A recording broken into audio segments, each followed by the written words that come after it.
Hi all. இன்றைக்கி ரொம்ப தித்திப்பான எல்லாருக்கும் பிடிச்ச மாங்காய் பச்சடி எப்படி செய்யணும் தான் நம்ம பார்க்க போகிறோம். இதுக்கு நான் 2 மீடியம் சைஸ் மாங்காய் எடுத்துக்கிட்டேன். அதை இந்த மாதிரி தோல் சீவி மீடியம் சைஸில் கட் பண்ணி வச்சுட்டேன். ரொம்ப பொடியாக கட் பண்ண வேண்டாம், ஏன்னா நம்ம இதை நல்லா வேக வச்சு தான் நம்ம மசிக்க போகிறோம். அதனால் இந்த சைஸில் கட் பண்ணிக்கோங்க.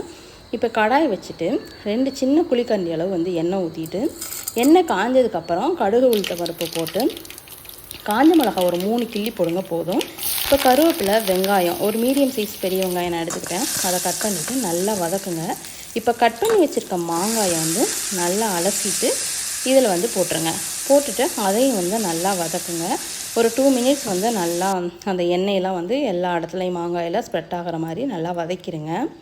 இப்போ தேவையான அளவு உப்பு போட்டுட்டு தண்ணி அந்த மாங்காய் அளவு இருக்கிற மாதிரி மட்டும் ஊற்றுங்க. அதுக்கு மேலே தண்ணி வேண்டாம்.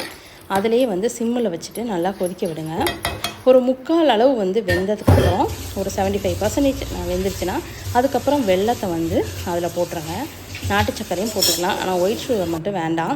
வெல்லம் போட்டு நல்லா இப்படி வேக விட்டிங்கன்னா இந்த மாதிரி வந்துடும். பார்க்குறதுக்கே ஒரு ஜாம், ஒரு அல்வா அந்த மாதிரி இருக்கும். இதை தனியாக பாத்திரத்தில் நான் மாற்றிக்கிறேன். இது ஒரு தடவை இந்த மெத்தடில் செஞ்சு கொடுங்க, ரொம்ப டேஸ்ட்டாக இருக்கும். இது வரைக்கும் நம்ம சேனலை சப்ஸ்கிரைப் பண்ணாதவங்க சப்ஸ்கிரைப் பண்ணிக்கோங்க.